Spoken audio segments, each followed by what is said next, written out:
Hi everyone, welcome back to Creatively Crafted Life. My name is Melanie and today is the first Smash Your Stash video of 2023. Can you believe it? We are well into the new year. So this year for Smash Your Stash, it's still a collaboration, but we are shifting things up a little bit. Instead of listing all the collaborators in the description box below, we are going to be using a hashtag. The hashtag is in the title of this video. If you click on that, you will see all the other collaborators using the same hashtag. And the reason for that is just in the past we've had some timing issues, and this way when you click on the hashtag you'll see everything that is uploaded. And of course we encourage you guys to play along and use your stash. For the month of January we are focusing on using up our scraps.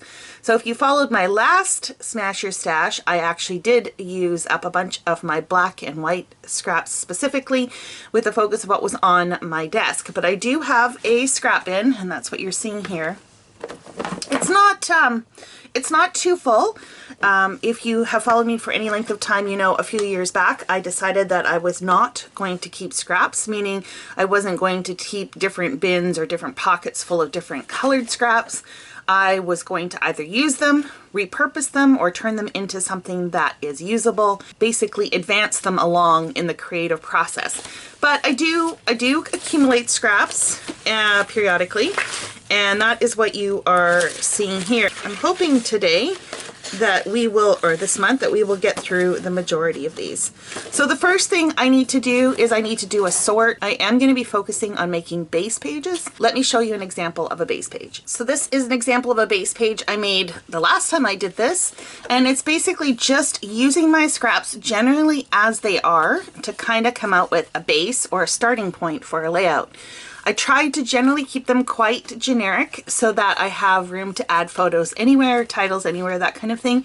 But sometimes I am a little bit more specific and I do put mats down. It just depends on the mood and feel that I'm in for. Now this one I even actually did some stitching on it just to further the creative process along.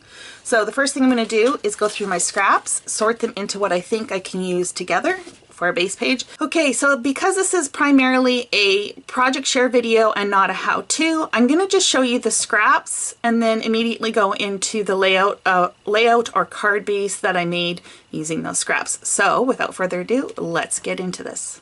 Okay, I didn't quite clean out the bin, but it is considerably less full, so I'm happy with that. Sometimes you just have to, you know, let it go and move on to something else.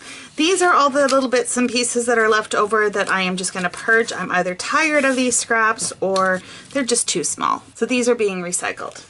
Now I will have to admit that as I was working and creating layouts, I ended up with scraps that carried forward into other layouts. So when I show you the before, realize of course that I may have swapped some things out. So I made this many base pages and I made a stack of cards. Let's start with the base pages. Okay, so these are the 4 pieces of scrap that I have combined. I think I can come up with something with those. So the first layout featured that house paper. I also used the branding strip, and then I did some color blocking. This was leftovers from this particular mint color was left over from another layout, so I transferred that over into this one. Okay, so this next one's a real hodgepodge. I have this paper from Jelly Bean Soup with the mushrooms. The other side has antlers, and then I have a couple packaging. So this is like pretty hefty cardboard, almost chipboard, from Fancy Pants Designs, but I thought the colors in here went with this paper, and then I had these odds and ends scraps that I also thought went with this, so we'll see. This is the one with the Jelly Bean Design paper and the My Mind's Eye, the cardstock or the packaging. So I used both pieces of packaging. One is a little strip here and then this main mat, and then I just did a cluster down here at the bottom, and my thought is that I could either do a title and or journaling in this corner, and then maybe a photo and a title up here. If I don't do a title down here, switch things out a little bit, but I've got a little bit of flexibility with this one. This one I had done up, I think the last time I went through scraps, so nothing different here. A brick, this kind of dot, and then Fancy Pants paper. I think this was A Beautiful Life, if I remember correctly, and then some Illustrated Faith. For this one I had a little bit of a struggle because this cardstock was oriented vertically and this one I had horizontal. So I went with kind of this L-shaped design. Even though this looks like this may be intended for a photo, you really can add a photo at any point and layer just like I've done with the papers. You can do the same technique with photos. These are leftover scraps from 2022 month in review. Yeah, I don't know. We'll see what I can come up with. This one I struggled. I love pink fresh paper, but this particular combination, I just had a lot of purple and blue and some really big, bold prints and different kind of leaf patterns and stuff. I really did struggle, but I think I came up with something somewhat unique. I also think that by the time you add photos on here, it will tone this busyness down a little bit. We'll see. My thought is that I would probably add like a photo up here, maybe some journaling and a title, or even just a subtitle, or I could do a title across the top. Just so you know, when I'm doing this, I'm basically looking for colors that kind of coordinate. That's the general idea, and that the patterns kind of work together. In this case, I was playing off the floral, and I always reserve the right to pull in more stuff from my stash if need be.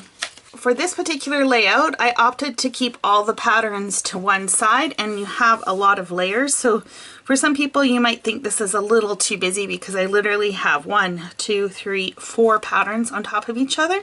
But I think this yellow reads as a solid, and so does this pink, and so I think it still works. This yellow piece I had slotted for some fall paper, and I ended up not finishing anything with that today, and so I moved that piece over into this design. These, I believe, are all from the same collection from Echo Park, A Perfect Winter. Those are a no-brainer. You'll see this quite often when I do base pages. Just bands of paper and usually some sort of border or stripe to kind of delineate the different patterns. It's one of my go-to designs, and it's a great way to use up those larger scraps. I had a little more of that house paper, and I had this packaging from 49 and Market that I thought was kind of fun. I'm not overly fond of the sheen on here, but I can live with it. And then more of this floral paper, but this time I was picking it for the pinky red. And I went very simple with this. And I went with black because of the outline images of the house. And I think this one turned out pretty cool. Again, lots of options as to which direction you want to go with this. So some Jelly Bean Soup. I think all 3 of these are from Jelly Bean Soup. I think they might even be from the same collection, Mushroom Medley. And then I had this little scrap. This was from a close to my heart kind of Disney themed paper. Again, I don't know if that's going to work or not, but if I can use it, why not throw it in there? At least then I have the chance of using it. For this one, I had indicated I wasn't sure if I was going to be able to use this small scrap. I turned it into a very large tag topper, and I think that one turned out pretty cool. Okay, so the verdict is out on these ones. I did combine them all together. They are not my favorite. I'm gonna be real. It's not my favorite. Most of these are bits and pieces from a Simple Stories page kit. I had some other cardstock with this that I just ultimately just couldn't make it work. I like this simple design much better. These pieces here were from a Simple Stories page kit, and I thought they went pretty well with this Echo Park paper from That's My Boy. Not so much for the airplanes, but for the football field slash, what do they call it, playbook kind of thing. And then this from Mushroom Medley again. I thought this one went well with all of those. I pulled the star wood grain paper from my stash just to incorporate a little more of the brown that was in the stripe, and we're in these strips from a Simple Stories page kit, and I really like how this one turned out as well. But it's basically the same concept again, right? Just different bands of paper. Okay, this was from Simple Stories, one of their travel lines, and then I paired that up with some Echo Park. It's a fall line with the birds and leaves, and then these are all little bits and pieces again from those Simple Stories page kits, but I thought some of the colors went, and maybe I can make it work. I left all the strips from the page kit together. This is that paper from a travel line, I think it was Simple Stories, and then I just made a large banner and then a photo mount. I don't know if you can see here, but I do write down the dimension of the mat size so that when I go to fill this, I know that I would need a slightly smaller than a 4x6 photo for that specific mat. Of course, it doesn't mean I have to stay with it. You can always add vertical and go off the mat. Again, lots of options. I participated in an event back in September, and Fancy Pants Designs taught a class. These are the leftover bits from that class, so I just left them all together just to see if I could come up with something. Same idea here yet again, just bands. It's basically the same design over and over again, which is kind of boring, but I love how the different patterns and different widths work. I also did a scalloped edge on one of the bands just to switch things up. From that same event, we also did a mini album featuring this collection here with all these little bits and pieces of paper. And again, I just thought they all coordinate, so let's just see if I can come up with something, whether it's cards or a layout. So these were left over from a class, and they were already in these dimensions. So I literally just lined them up to create a band. I had some very thin washi that I used across the top. I pulled a blue plaid cardstock from Echo Park to frame everything, and then I did a large mat in the orange. It looks like a lot right now, but by the time you add a 4x6 photo on, you will only have, well, really an 1/8 inch on either side. So same paper line as the one you just saw, only this time I pulled in a geometric in the navy because of the navy blue, and I just needed something a little bit dark to make this pop. And it might be a little bit busy for some people, but I think it's kind of fun. I did a border across the middle, but this time I did a banner and on either side just to switch it up. For those of you that follow Janet from RTS, this would be an equivalent to a happy horizontal. Okay, so this here is Echo Park. It's got a stripe on one side and these llamas on the other. I had this rectangle piece of this turquoise, which goes really well with this. And then this is, I think, I want to say it's Felicity Jane, but it might be, no, I think it's Felicity Jane. This exact color is not in here, but between the green, the light blue, and the turquoise, I think you don't even know. Your eye just kind of tricks itself into thinking the color is in there. And then I've got a piece of white cardstock. It's a little bit banged up, but it would be a great, you know, matte or layering piece. So we'll see. We'll see how that plays out. For this one, I pulled out a Creative Memories punch with gifts. I thought this would be a fun page for like a birthday layout of some sort. This piece of paper was quite large. It's actually big enough to be a 5x7 mat. So that will cover quite a large photo. Of course, I could do a collage or, you know, do some sort of configuration where they go off the mat. This was a leftover piece from a Close to My Heart scrapbooking kit, and then this is also from Fancy Pants corrugated paper. I kind of like the two of these together. I'm thinking maybe like a black and white stripe or some black cardstock would look really cool with this. When I had put this page kit together, I said a black stripe or something would work well. I did have a black diagonal stripe in that scrap bin, so I pulled that out and finished this one off. Here's some more, and I paired this up with some Felicity Jane paper. I just think those go pretty good together. This was more of those bits and pieces from a Simple Stories card kit. This time I actually took two of the panels, card front panels, and just paired them together to make this large block. The scallop was not large enough, so I trimmed it so that it spanned either side, and you don't even know that that's the case. And this is a Felicity Jane paper at the bottom. And some really vibrant colors. I had some packaging again. This is from Vicki Boutin collection, and I had more of that corrugated cardstock from Fancy Pants, and I just thought those went really well. And then I had this kind of magenta color, so you know, just screams Vicki, and some black cardstock scraps. So I'm sure I could come up with something with those. And this is my Vicki Boutin paper. I used I used a stripe that I also had in my stash, and I found this branding strip in that same bin, and I thought that was kind of fun to just break things up on the horizontal. And I deliberately extended this off and into the bottom piece just to make it look more connected. So those are all the base pages. Now let me show you the cards. Typically what I'll do is I'll use the largest pieces first and then go back and make cards afterwards. So it only makes sense that I show you the cards at this point.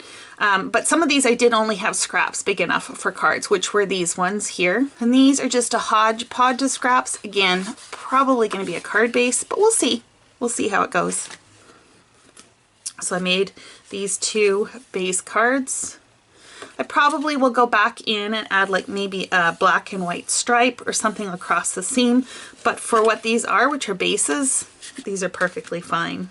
This one may end up being a card, and this might be the card base, just because the scraps are quite small. These are leftover bits from Concord and 9th class. So I have a really large piece, which actually isn't a scrap, and I have two small pieces here, so again, this one might be turning into a card base. For these ones, I actually had two decent sized strips of this polka dot and this tiny polka dot. I ended up cutting in half so I could get two cards, and then I had this wood green paper that I thought would be cute as a mat, and so this is 2 1/4 by 2 1/4, so I will have a white piece 2 inches wide with a stamped image or some other focal point for these. These will definitely be turned into Christmas cards. I did manage to make 3 Christmas cards from those 2 pieces of paper with the foil. I added some foil washi tape across the seam just to tie those together.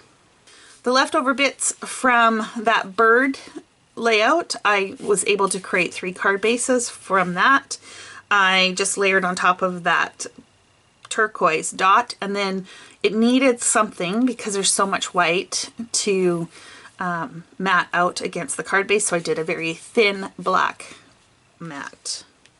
Leftover from the winter Echo Park kit, I used the 3x4 cards that were on the back side of one of the sheets, and this is the second one. This is leftover bits from that Simple Stories layout, leftovers from the Pink Fresh, and I actually had 2 of these. So that is it for this month's Smash Your Stash. I hope you are inspired. I encourage you to pull out your scraps, group them together, and try your hand at making some sort of base pages or base cards, or if you're really feeling inspired, to actually complete them. It feels so great to use up some of those scrappy items in your stash and not have them hang around. Be sure to check out the other collaborators by clicking on the hashtag. That should pull everybody up so you can have a look-see at what they came up with this month. Thanks so much for hanging out with me, and until next time, happy crafting.